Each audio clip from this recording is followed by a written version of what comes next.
Where over the rainbow, way up high, there's a land that I heard of. Yes. I'm Bob Pearson, president of the Santa Cruz Surf Club. Harry is one of the original members of the 1936 Santa Cruz Surf Club. This statue represents the past, the present, and future surfers of Santa Cruz. Today, this statue is Harry. Let's put a lei on Harry.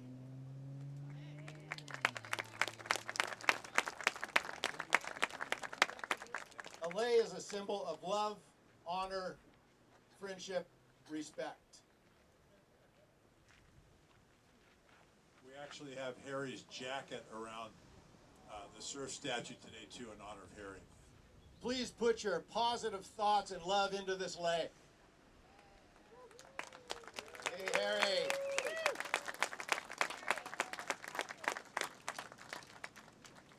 We have another member of the original 1936 Santa Cruz Surf Club here today, Bob Rittenhouse. Please put your positive thoughts and love into that lei. Thank you, Bob, for making it here today.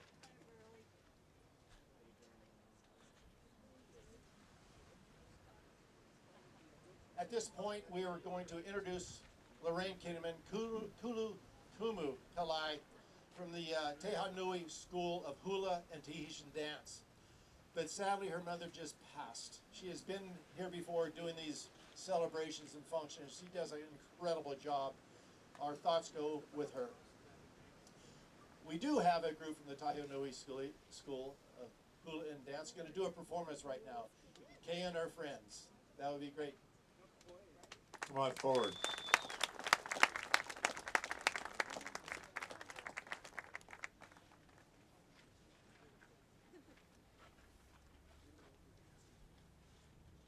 Hi everyone. Tehanui is honored to help celebrate the legend of Harry Mayo and our incredible surf community. Our kumu, Lorraine Kaleo Kalawai Kinamon, sends her love and aloha to all of you. And we welcome her, Charmaine, and their mother into our circle today. This mele and hula that our kumu has chosen is very special because it is written by our kumu lineage, Frank Kabai Kapuo Kalani Hewitt. The song signifies the beauty and strength of water, but not just of the water of the ocean, but of the falling water of rain. The lehu blossoms dance as they fall on the ocean and mirrors the rain falling from the sky. And I heard Harry like to dance on a surfboard on the water. And with that, we present Kabai Lehua.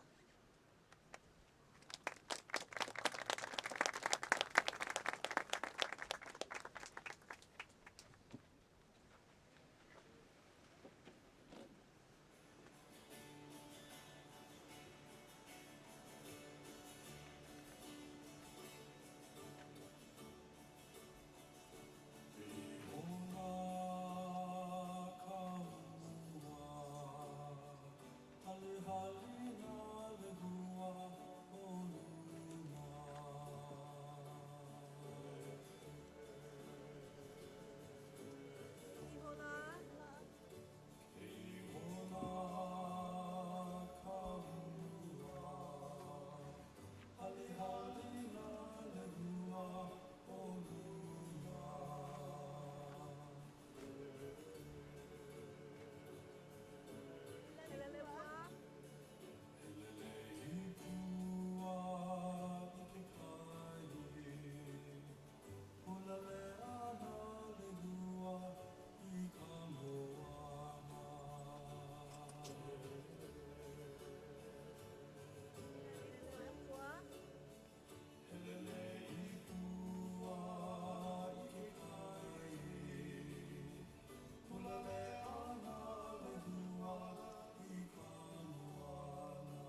Harry likes it. Thank you so much.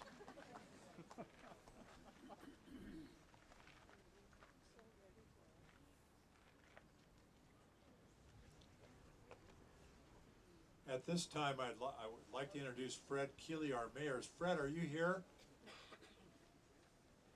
If not, I'm going to appoint Tony Elliott, acting mayor, for Harry Mayo Day, who's our Parks and Recreation Department head. That's a better choice. Come on up here, Tony, and you can read his proclamation. Tony, I think Fred's out there surveying. Yeah. It's right over here. That's okay then. All right. Thanks, Kim and Bob. If you put Parks and Rec in charge of the city, all sorts of really good stuff could happen. So it's an honor to be filling in for the mayor today. So my name is Tony Elliott. I'm the Director of Parks and Recreation for the City of Santa Cruz, and I will read this mayor's proclamation. Whereas on November 26, 1923, Harry Mayo was born in Pacific Grove, California, and was raised in Santa Cruz for 97 years of his 99-year life, catching his last wave on February 13th, 2023. And whereas Harry Mayo learned how to surf at Cowell Beach when he was 13 years old, a time when they did not have wetsuits. He built his first surfboard in a woodshop class at Mission Hill Junior High School. And whereas Harry Mayo became a member of the 1936 Santa Cruz Surfing Club, as well as its club historian, preserving history. And whereas Harry Mayo graduated from Santa Cruz High School in 1942 and joined the Coast Guard, serving until 1945.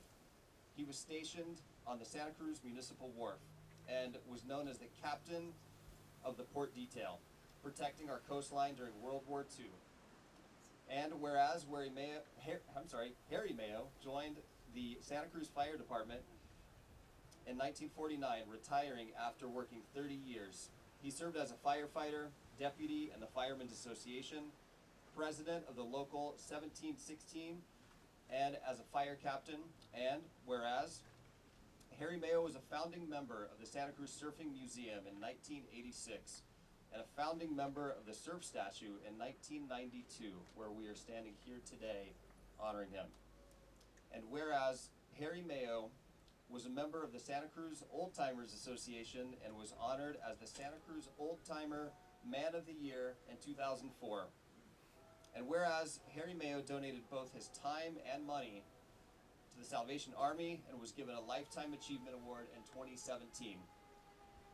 Now therefore I, Tony Elliott, on behalf of Mayor Fred Keeley, Mayor of the City of Santa Cruz, do hereby proclaim Friday, April 28th, 2023 as Harry Mayo Day in the City of Santa Cruz, and urge all residents, visitors, businesses, and civic organizations to join me in thanking him for his years of service and contributions to our community.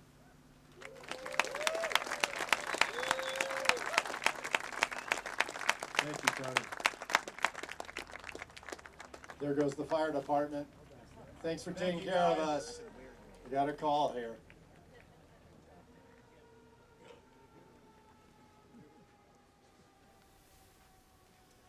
I was at a city meeting last week, and the police chief, Santa Cruz, Bernie Escalante, said, "The community makes the culture."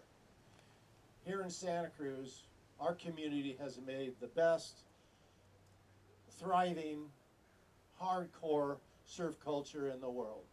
And that's thanks to Harry and Bob for making so much of this happen. I look around and I see our surf culture in so many aspects. Let me try something here. The Santa Cruz Surf Club. Please stand up. If you're standing, raise your hand. Keep that standing. I want to see the Santa Cruz Longboard Union stand up or raise your hand. Keep your hands up. Big Stick Surfing Association. The Santa Cruz Board Riders. Pleasure Point Knife Fighters. The Ghost Riders. Keep your hands up. Keep standing up. Save the Waves. Save West Cliff. Western Surfing Association. Doc Scott. Hold that hand up. Off the Lip Radio Station. Podcast. Neil. Right Away. Danny and his crew. The Surf Schools. Richard Smith. Ed Guzman. Santa Cruz Wave Magazine. Yes, Tyler. Santa Cruz Style Mag, Seal. The Black Surf Club. The Surf Shops, O'Neill, Cowles, Arrow, Freeline. This is hardcore. This is Santa Cruz. Thanks to Harry. Thanks to Bob. Jenny, we'd love to have you sing a special song here.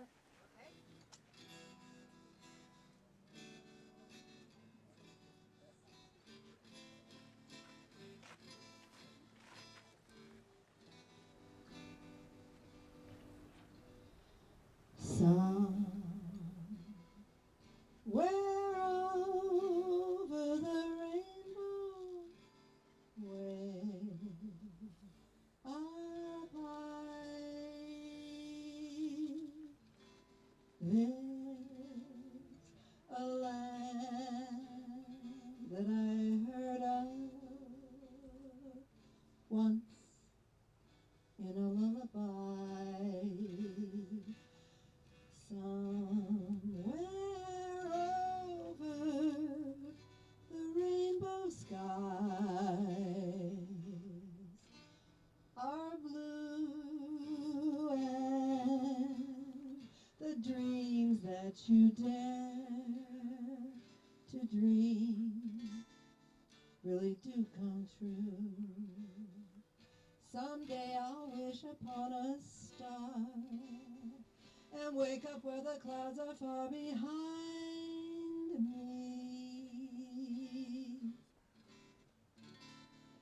where troubles melt like lemon drops way above the chimney tops. That's where you will find me, somewhere over the rainbow blue.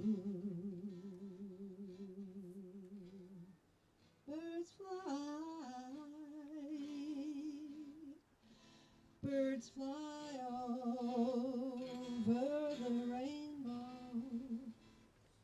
Why then, oh why can't I?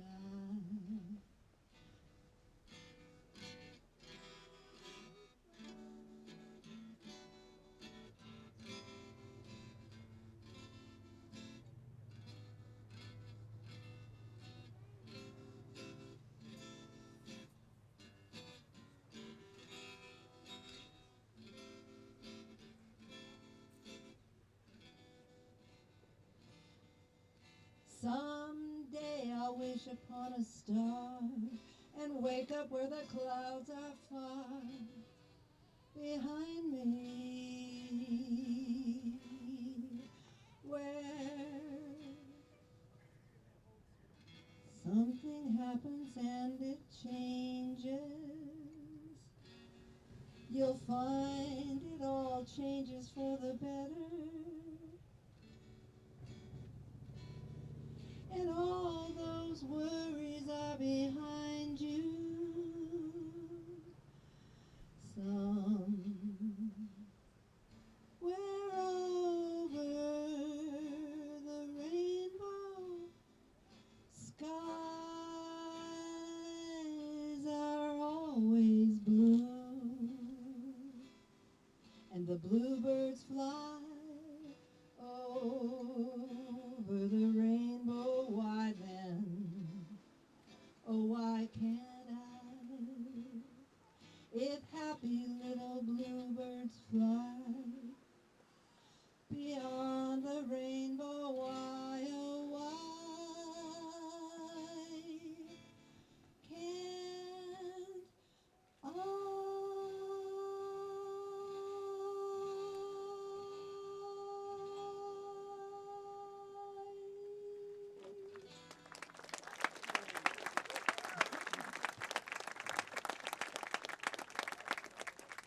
Thank you very much, Jenny. I love that song. We have a special welcome to the Harry Mayo family. The family is here. If I read your name, if you could hold up your hand. Linda Tunry. the daughter, right there. Thank you for coming. Sherry Padilla, the granddaughter. Ryan Padilla, great-grandson. Caitlin Padilla, the Ryan's wife. Lazarus Padilla, the great-great-grandson. Killian Padilla, the great-great-grandson, 9 weeks old. Alicia Ringo, granddaughter. Tony Ringo, Alicia's husband. Heather Voss, granddaughter. Joseph Lucaci, the great-grandson. Ashton Smith, the great-grandson. Thank you so much for coming to this very special event.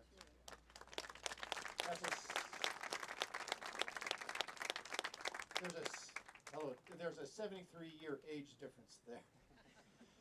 We have some special words from a few people here now. Kim?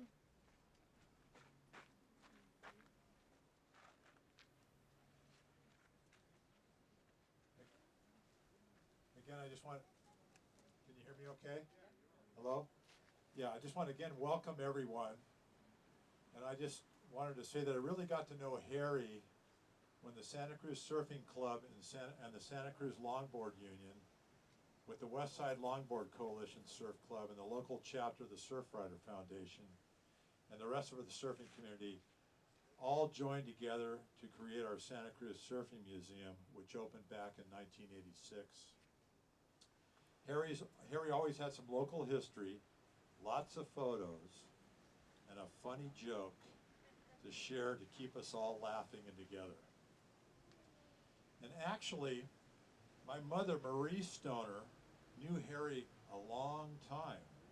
She attended Santa Cruz High School with him and graduated a year earlier before World War II started. She just turned 100 years old recently and is sitting in a car across the street on the corner of that black SUV with her caregiver, staying safe and watching this event to honor Harry. I just want to say hi, Mom.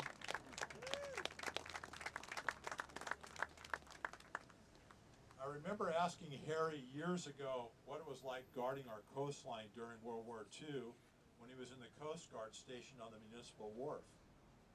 He said the Seaside Company had blackout curtains along the edge of the boardwalk. They pulled close each night to block out all light visible from the ocean in case of enemy ships. Lights on the wharf were turned off. Daylight hours on the wharf were typically normal, but with a lot less of commercial fishing activity. He also said that some of the black 64th Coast Artillery Regiment was stationed in Lighthouse Field right across the street here to protect Santa Cruz from any attacks by enemy ships. He said their big artillery guns were well hidden under the cypress trees and the camouflage canopy. I also had asked Harry, was he still able to surf when he had time off guarding the wharf?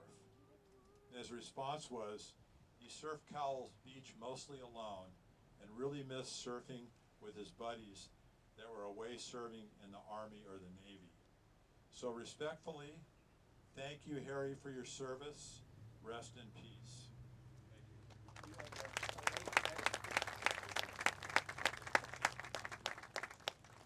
I also want to acknowledge that Sam Majiri was a member of the Santa Cruz Surfing Club, and his wife, Betty, is here, and I want to present her with a lei. Betty? Somebody can hand it to her. Thank you, Betty.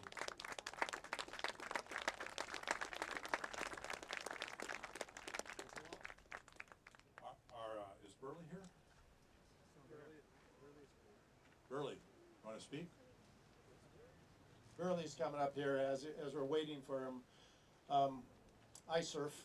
One of the reasons I surf, my big brother got me into it. He's over there.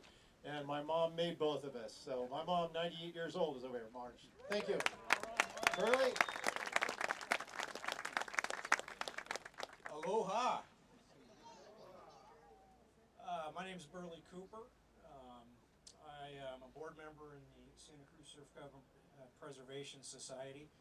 I took Harry's spot, so to speak, when he got to a point when he couldn't hear enough to participate in the meetings. And the deal was that I would then immediately report back to Dominican Oaks, taking good notes, being a good scribe, because his passion for the club never wavered. Harry was my friend and I'm a better man for knowing it. And if we can think about the relationships in our life, where we have those special people that make us better, that's what Harry did for me and a lot of other people. He was genuine in anybody that approached him. He would sit out in front of the Surf Museum on Fridays, lunch hour. He voluntarily stopped driving. And our family did a big part of that to keep that Friday tradition going on. And other people helped out as well. We were thankful for that. He treated everybody the same. A tourist walking into the Surf Museum that had never been to Santa Cruz in their life. Local surfer kids that had heard about Harry and oh, there he was. And he would give you as much time as you wanted. He was a very earnest and sincere guy with a light touch and a wicked sense of humor. One of the things that I was lucky enough to do was to spend tens and tens, if not hundreds of hours just talking to Harry. Whether it was at Dominican Oaks, we'd just drive through town and meander, and he could remember where he had lunch in 1952 on January 3rd. Oh, that used to be this building, and so on and so forth. And I asked him, I said, Harry, what's your fondest memories of the surf club days? And he said, well, you know, there's so many, but what he really missed was the camaraderie. That's what he missed. A bunch of well-meaning folk that supported each other with healthy doses of mischief as often as they could work them in. Now, speaking of mischief, I was meant to show up here on a boat, my boat, under anchor, and paddle in to speak here and paddle back out for the second part of the ceremony in the water. And the mischief popped up again. Bob, you know what happened? Harry took my anchor. About 10:15 this morning, 40-pound anchor went missing, and I said, hey, we look like we're drifting. My wife, yes, sir. And my wife said, no, we're definitely drifting. I said, well, let me check the anchor. Maybe it slipped. Gave a tuck on the rope. I said, there's not 40 pounds on the end of this thing. And I'm convinced it was Harry having one last laugh.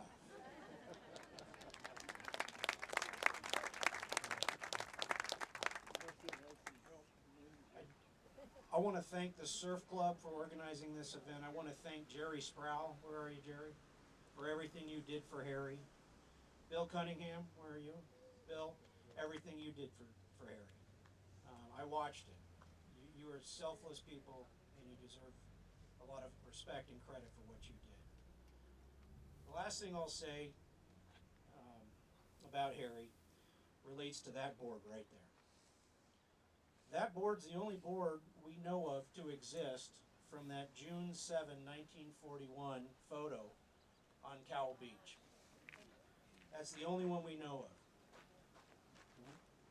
Through happenstance, we found that board in Minden, Nevada. That was Fred Hunt's board. Fred Hunt was Harry's de facto big brother. He looked up to Fred like nothing else. And Fred's daughter had that board. And I picked it up in a dang snowstorm, put it in an insulated bag, and drove in four-wheel high for 16 hours.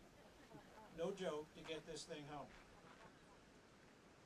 And I asked Harry, what changed towards the end of the surf club days? And he said, well, everything changed between June 7, 1941, when that photo was taken, and December 7, 1941, Pearl Harbor. He said, all of a sudden, everybody's lives changed, and they were never the same again. Off to war went everybody. Harry stationed at the base of the wharf, 24 on, 24 off. Yeah, he'd surf on duty.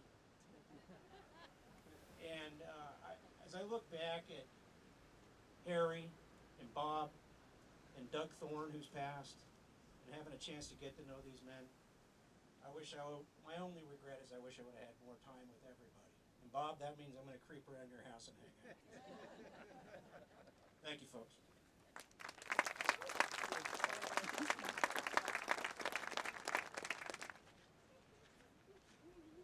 And me,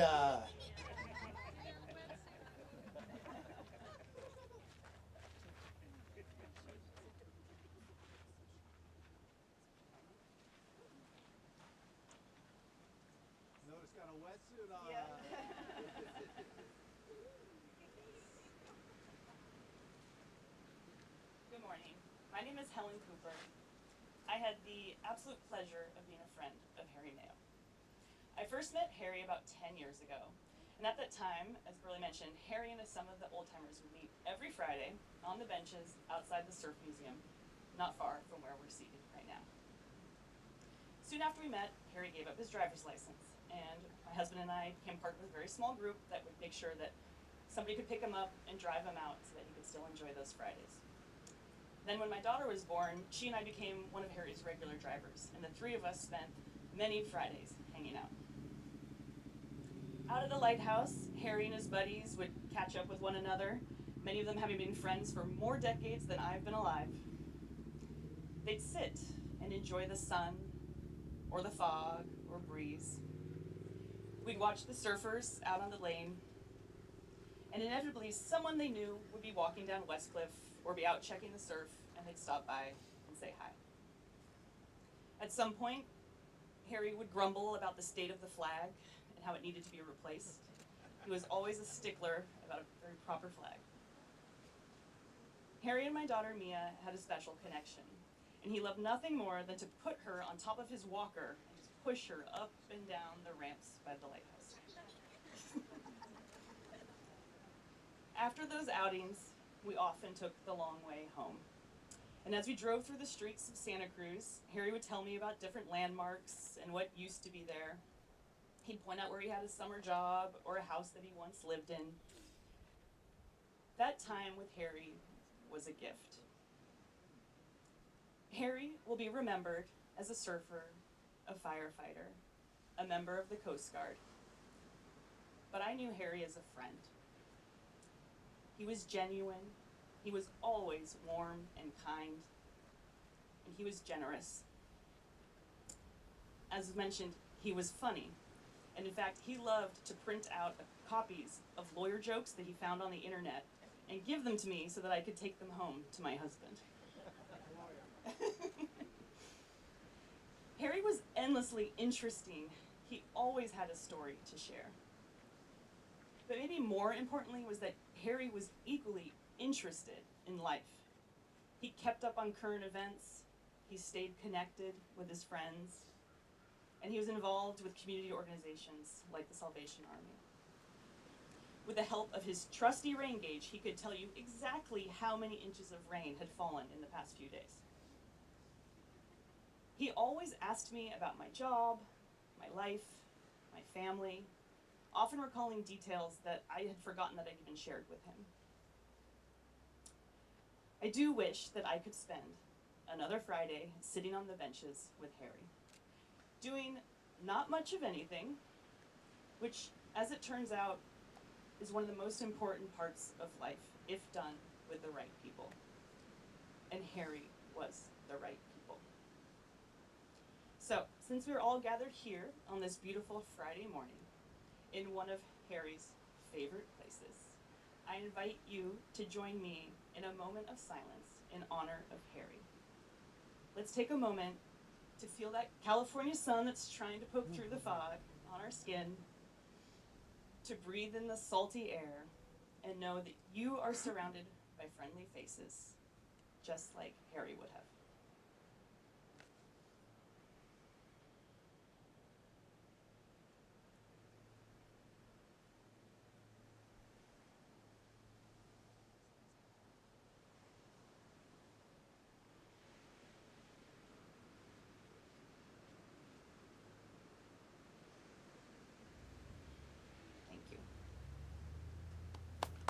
Thank you, Helen. Thank you, Mia.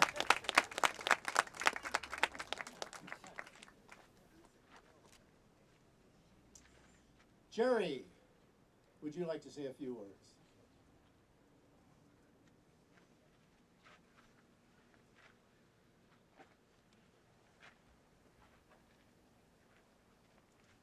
Hello, everyone.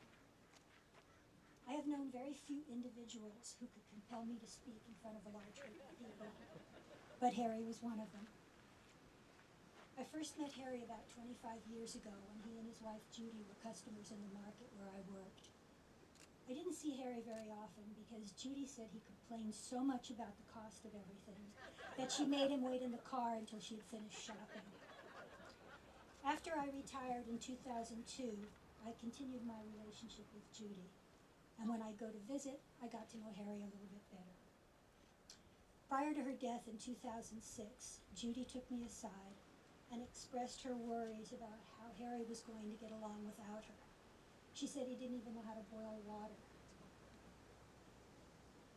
She asked if I would please look after him and see to it that he was going to be all right. 17 years later, he became unofficial family, and I was still looking after him like I promised Judy I would. Harry had an inquiring mind, was interested in so many things, particularly history, photography, and well into his 90s, he could tell a joke without ever forgetting the punchline. He embellished them a little bit more with each telling. He also drove the truck, the Salvation Army canteen truck, and brought coffee, food, and drinks to first responders. Throughout his long life, Harry had the good fortune to have so many friends who cared a great deal about him and with whom he was able to share his interests. Harry had his Westcliff buddies, both two-legged and four-legged, and he never went out for his daily walks without having a pocket full of treats. He also had a lot of friends in the fire department, where he worked for 30 years and retired as a fire captain. A big thank you to all the firefighters who came out to help move Harry from his home of 40-plus years into his final home at Dominican Oaks. And of course, Harry's tribe, his wonderful friends and buddies in the surfing community where his heart truly resided. All of you provided the nourishment that his soul needed, and I saw to his everyday life needs, the best kind of teamwork and community. I would like to thank the wonderful staff at Dominican Oaks, particularly Stacy, Mark, and Michelle, who cared for him like family and helped him in his journey over the rainbow with such compassion. Thank you for coming to celebrate Harry and for seeing that his memory and love of the ocean is shared on. Aloha, Harry.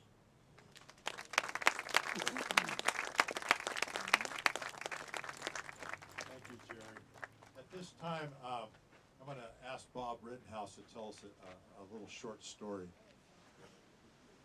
I get my stories from Harry, so none of them are short. Keep it short, Bob.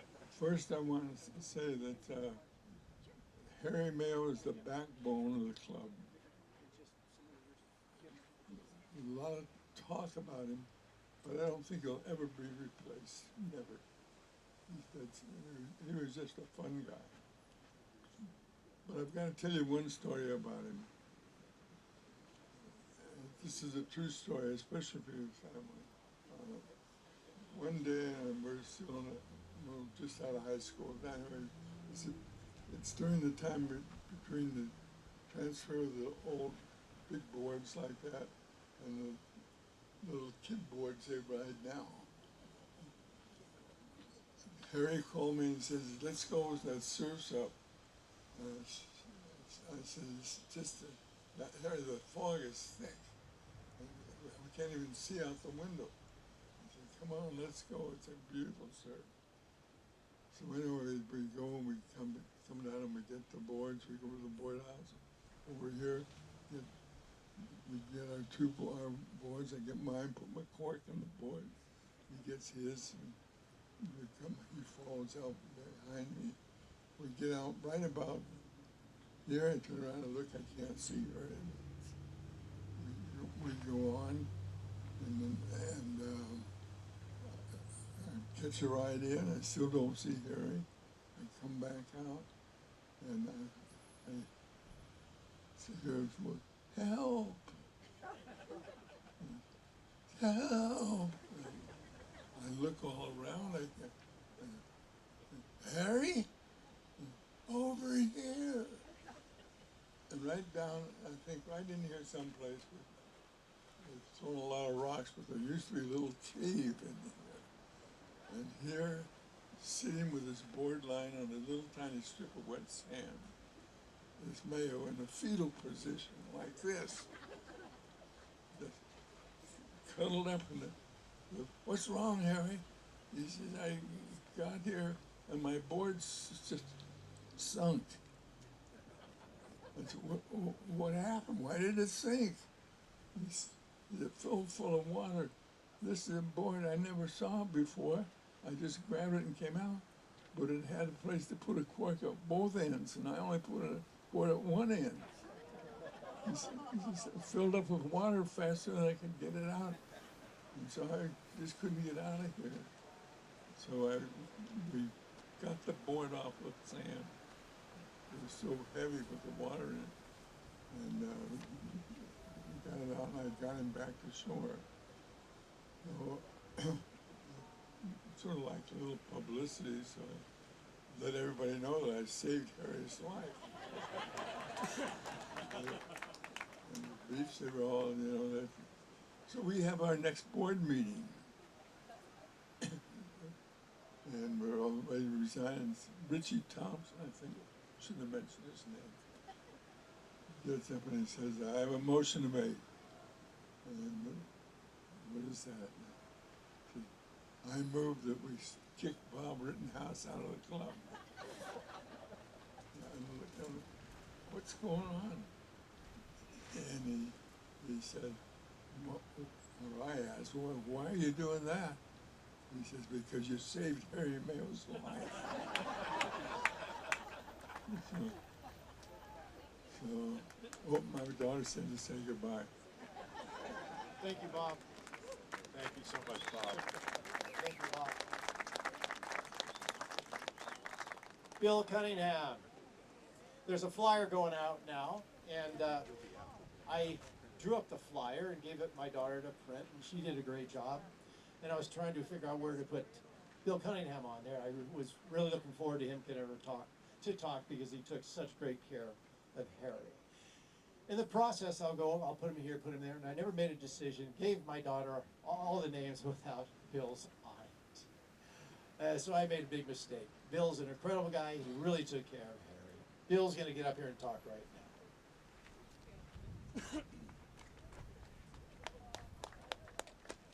I met Harry about 20 years ago walking on Westcliff, and I was introduced to Harry by the dog that I had at the time. Harry loved dogs, and her name was Luna, and we would walk together every day for many years. And when we put Luna down, the next day in the Santa Cruz Sentinel, there was a picture of a female Australian Shepherd with 10 puppies in the back of a fire truck. And the same hour we were putting Luna down, this dog Tika was born. So I went and got her, and over a period of time, Harry was convinced that she was the reincarnation of Luna. And Harry loved Luna and Tika, and they both loved him, and I was just the go-between. So Harry always had a joke, as Kim said, and he was the embodiment of the fact that growing old with a sense of humor is better than growing old with no sense at all. Thanks, Al. Al gave me that joke. One of the things that Harry was most proud of was when he served in the Coast Guard on the wharf. And another thing that meant a lot to him was when the plaque was put up for the black soldiers that protected the wharf here. And the person who made that possible, Harry was always known as the mayor of Westcliff. And the person who was responsible for getting the plaque out on the rock by the lighthouse was the queen of the West Side, Zelma Fennell. Zelma!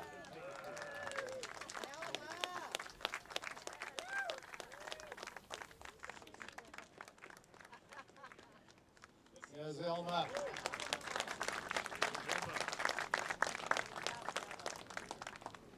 At this time, I'd like to introduce Rob Oatley from the Santa Cruz Fire Department. He's going to say a few words.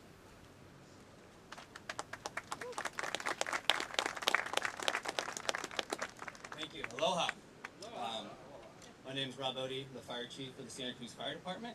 I'm very proud and honored to be here to speak on behalf of our fire department for in regards to Harry. What to say that hasn't already been said? Harry was many things to many people, but I think it's safe to say he's an icon to this community. As we know, Harry was a firefighter for 30 years. I never had the honor and the privilege of serving with him directly. But like many great organizations, we're only successful based on the foundation of those that served before us. And we have many of those that did the same thing that Harry did, which was set us up for success. And you guys are out there, and I want to thank you all for I wouldn't be here without you guys, and Harry's included in that. Yes, so thank you.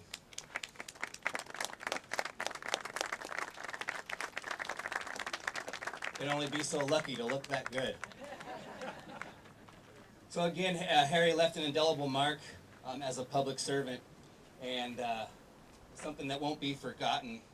And like I said, I never had a chance to directly to serve with Harry, but I was fortunate enough as a new firefighter about 25 years ago, after a fire, having Harry come with the canteen with the Salvation Army, and got to share at least the fire scene with such a legend.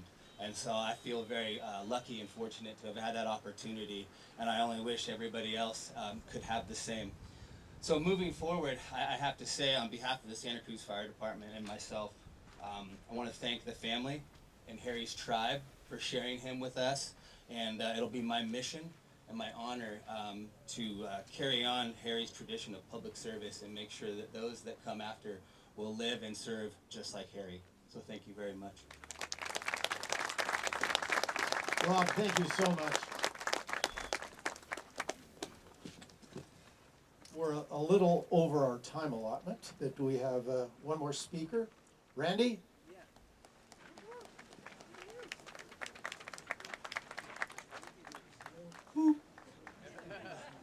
Yeah, I was asked to speak about the clubhouse. And I remember probably about 7 years ago, we knew the clubhouse was in town here somewhere. And then we went to it. I was one of the club members with Harry to walk to the clubhouse. And we walked around the corner, and I remember Harry, as he looked at the clubhouse. This is, I don't know if you've all seen this, but that's Harry by the clubhouse right there. This represents the clubhouse right here. So when Harry came around the corner, look at it, you can just imagine what was going through his head when he saw the clubhouse, all the good memories and stuff. You know, today this is the clubhouse right here. Hanging out here, wherever we hang out is the clubhouse. And many a times Harry would be by that door leaning up there, and he was so happy when he was leaning by the door. People would be there. I mean, numerous of people would be with him in the window. Harry would be over leaning in the door, and it meant so much to him, you know, just to be doing that. Joy to him. It brought joy to him, but it also brought joy to people that were, oh, that's Harry Mayo. Wow, look at, okay, I get to take a picture with Harry Mayo. Wow, that's cool. So, and also, many times we used the facade right there. We had it at Doug Thorne's house one year, and Harry would be in it, and all the guys would be hanging out in the windows, taking pictures and stuff. And Doug Thorne goes, wow, let's keep it up for a few days. So, okay, yeah, I put it up and everything, and a month went by. This is in his front door. He'd walk through it every day to go to his house. 2 months went by, and Doug gives me a call. Well, can you take the facade down? We're ready to take it down. But that's what I wanted just to share, that, you know, brought a lot of joy to Harry, the facade, and the clubhouse. Think about it, on the beach. You know, we have clubhouses that are, you know, maybe in a tree in our backyard.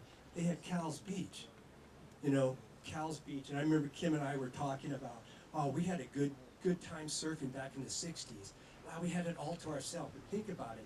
When Harry and Bob and the club members, they had to find somebody to go surfing with them. Now, don't get better than that, you know. Just wanted to share that. Okay. Randy, thank you so much.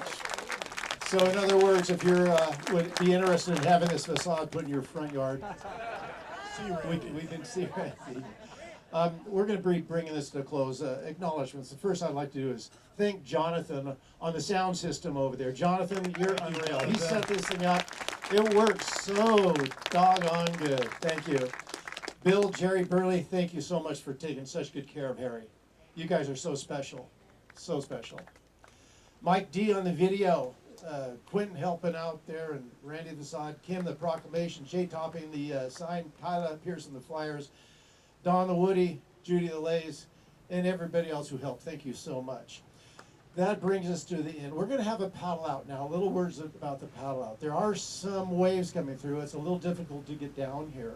The whole concept of this paddle out is hopefully Burley will be out there in his boat with an anchor, and we're going to have a paddle out. It's going to be about 15 minutes. We'll start the ceremony out there. Burley does have some hairy ashes. We will put those in the water, and we'll yell and scream and throw water in the air and send Harry off the right way. There's 4 outriggers out there, and they're going to be doing chanting and stuff. So it's quite a ceremony out in the water. If you're get out there, have fun doing it, and let's celebrate Harry. Thank you so much for coming. And I want to thank Bob Pearson too for being one of the point people on this. There's a lot of other people that help behind the scenes. Much appreciated. Parks and Rec, thank you, Tony, and all of Harry's friends and family that are here. Thank you. After the paddle out, you want to go catch a wave, get one for Harry. Thank you. Thanks so much.